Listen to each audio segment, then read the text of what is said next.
you back to the conference. And it's nice to hear this buzz this early in the morning, this energy, which we will have transferred to our panel. My name is Gerard Atching, and I'm in the Department of Romance Studies, and I'm also the Director of Africana. And it's my pleasure to introduce this panel this morning, which is called The South of Diaspora, Francophone Literatures. And we have 4 speakers who we're very eager to listen to this morning.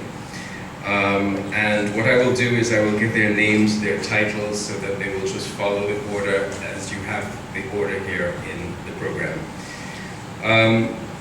So the first speaker will be Salim Ayoub from the University of Miami, and the title of his paper is Immigration, Global Influence and Alienation in the Literature of the South, the Case of Fatou Diom, Le Ventre de la Danticat, followed by Céline Kodia from McGill University, and the title of her paper is In Search of the Afropean Soul. Our third speaker is Jacqueline Frost from here at Cornell University, and the title of her paper is The Sheer Tremendous Tidal Wave of Desperate Living, which is a quote, Edwidge Créolité and the US South. And finally, Jonathan Solarte Espinosa from Harvard University, and the title of his paper is Tyranny of the Border, the Trujillo Massacre and the Modern Colonial Gender Binary in Edwidge Danticat's The Farming of Bones. So without further ado, I'd like to have them come up here, and then we'll have time for questions afterward. So please join me in welcoming our speakers.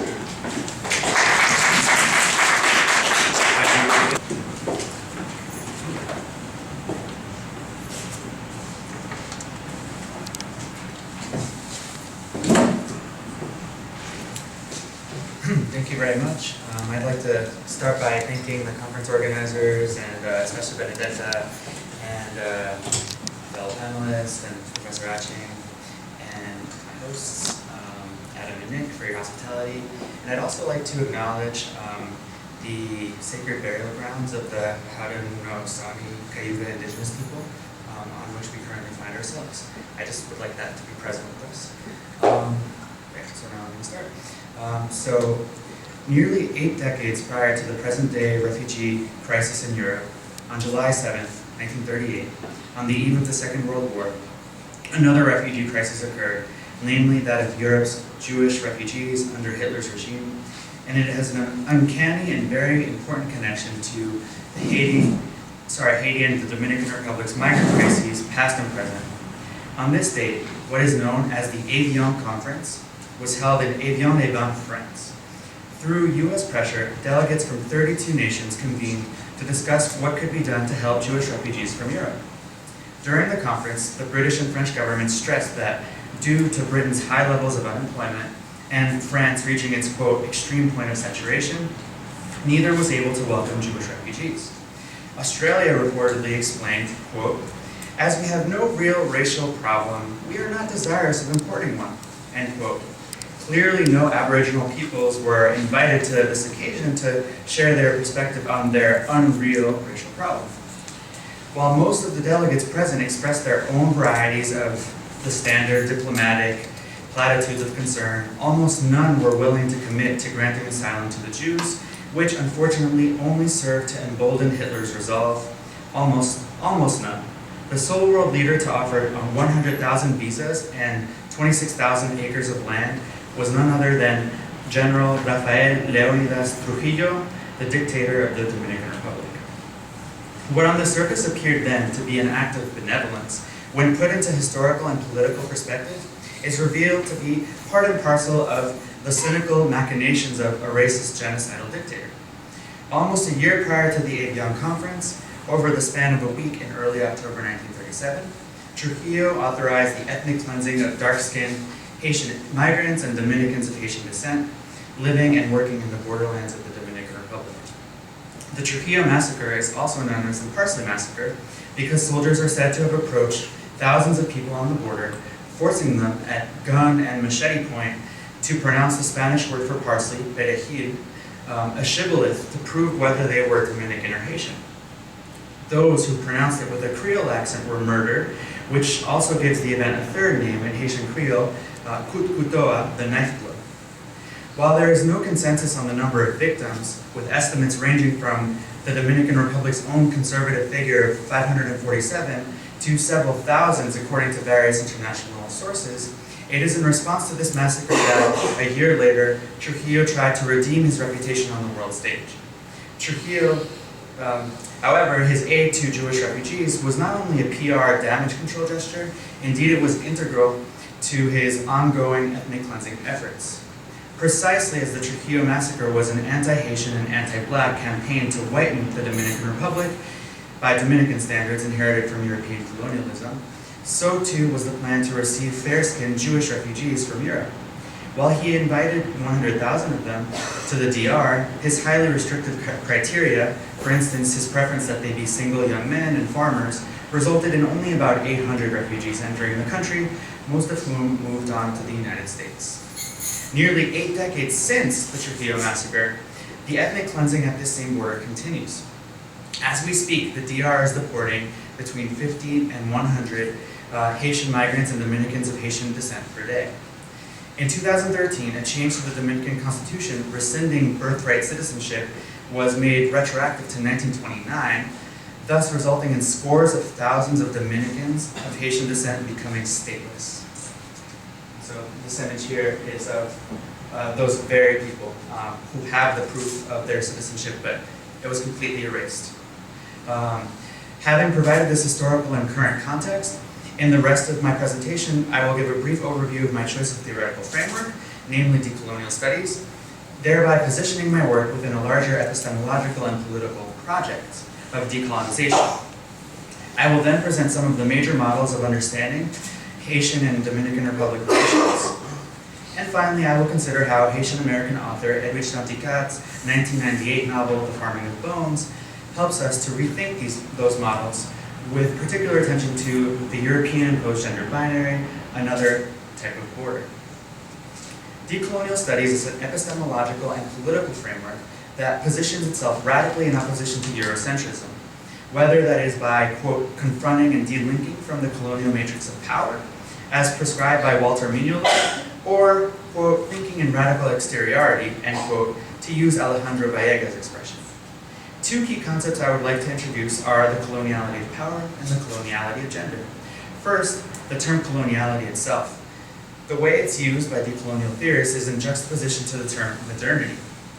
The adjective modern is to the noun modernity as the adjective colonial is to the noun coloniality.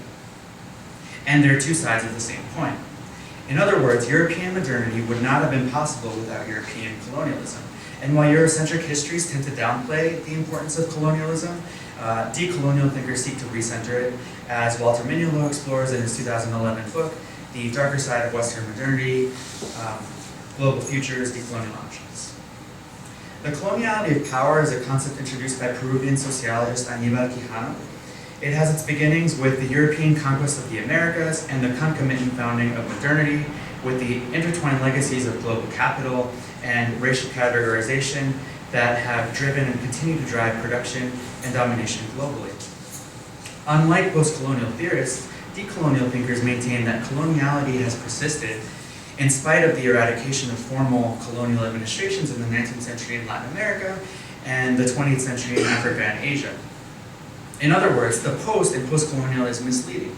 Sometimes the term neo-colonial is used, but even this term doesn't quite account for the ways in which the logic of coloniality has existed for centuries and still does today. In her influential 2007 contribution titled Heterosexualism and the Colonial Modern Gender System, Maria Lugones expands the definition of the coloniality of power by showing how it imposes values and expectations on gender as well, linked to the European patriarchal hierarchy that positions European women as subordinate to European men, but crucially how it is integrated into the race-based hierarchical domination system established through colonialism, whereby even white European women are nevertheless positioned above all other racialized peoples in the world. For Lugones and others, the gender binary was imposed by Europe undermining more fluid and equitable indigenous and subaltern modes of gender expression and relations. And just as modernity has a lighter side and a darker side, so too does the gender binary. Decolonial studies forces us to engage critically with the useful contributions of post-colonial thinkers by having us consider that before Europe othered the so-called Orient, and as explained by Edward Said and proponents of subaltern studies, it first needed to become Europe, which happened precisely through its prior colonization of the Americas. Given that it all began with Christopher Columbus's landing on the island of Hispaniola, decolonial studies is a very fitting paradigm for analyzing the history and present of the resultant nation-states that are Haiti and the Dominican Republic.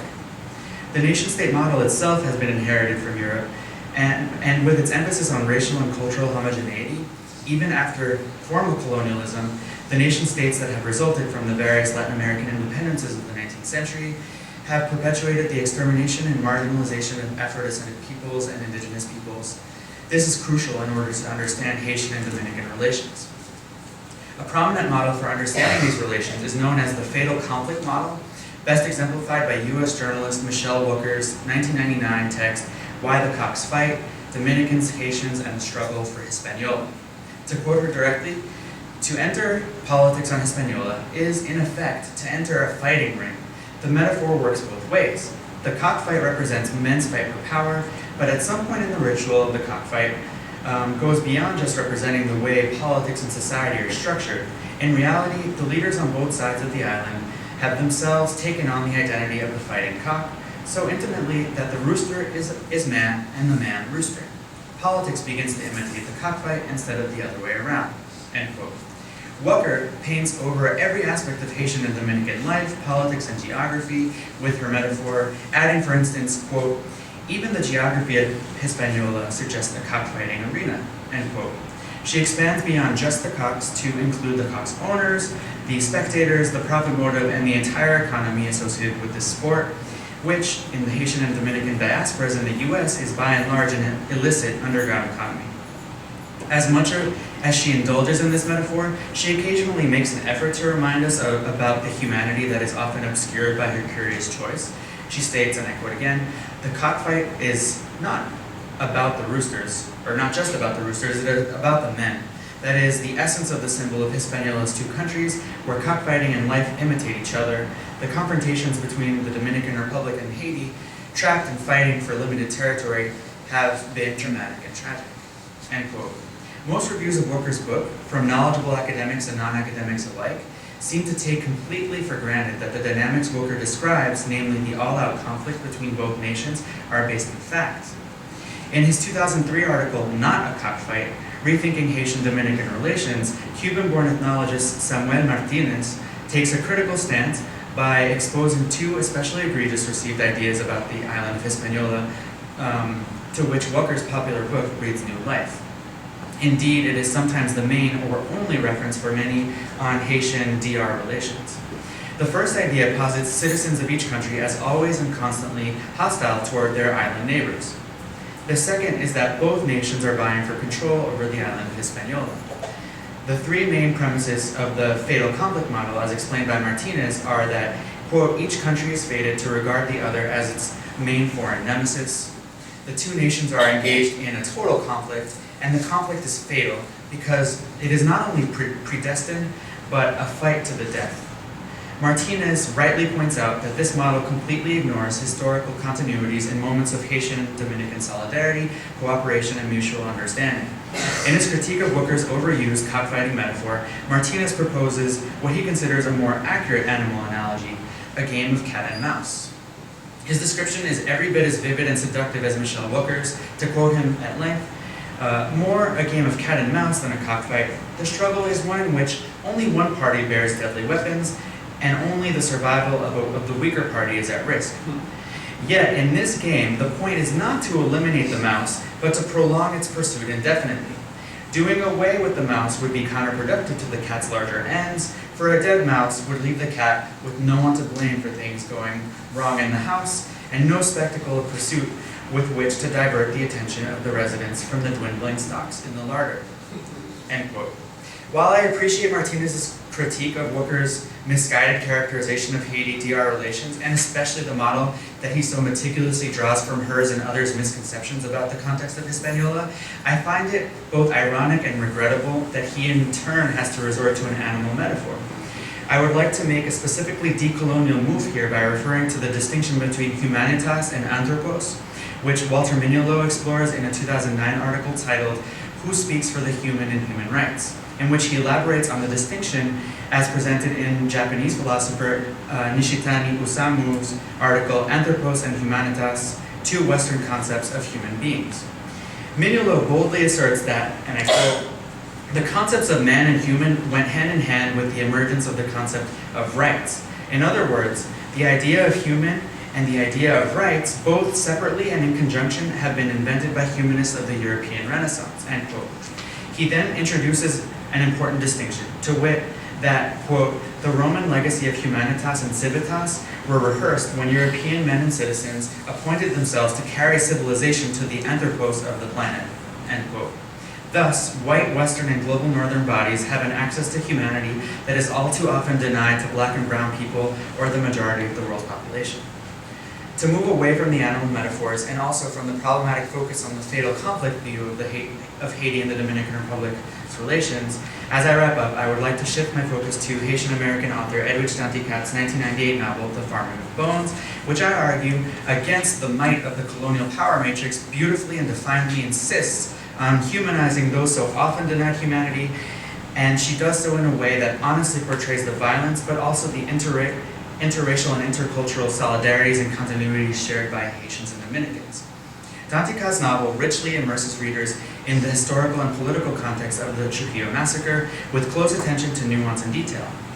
It is a work of historical fiction, and its title is elaborated on in Chapter 10, in which the protagonist, Amabel Desir, a Haitian-born domestic worker for a wealthy Dominican family, describes the life of sugarcane cutters in the DR with the Haitian Creole expression, "travail tête aux os," literally working the land for bones. The novel describes Amabel's life in the DR and her perilous journey back to Haiti in early October 1937, when Trujillo's military assassinated countless Black bodies, Haitian and Dominican alike.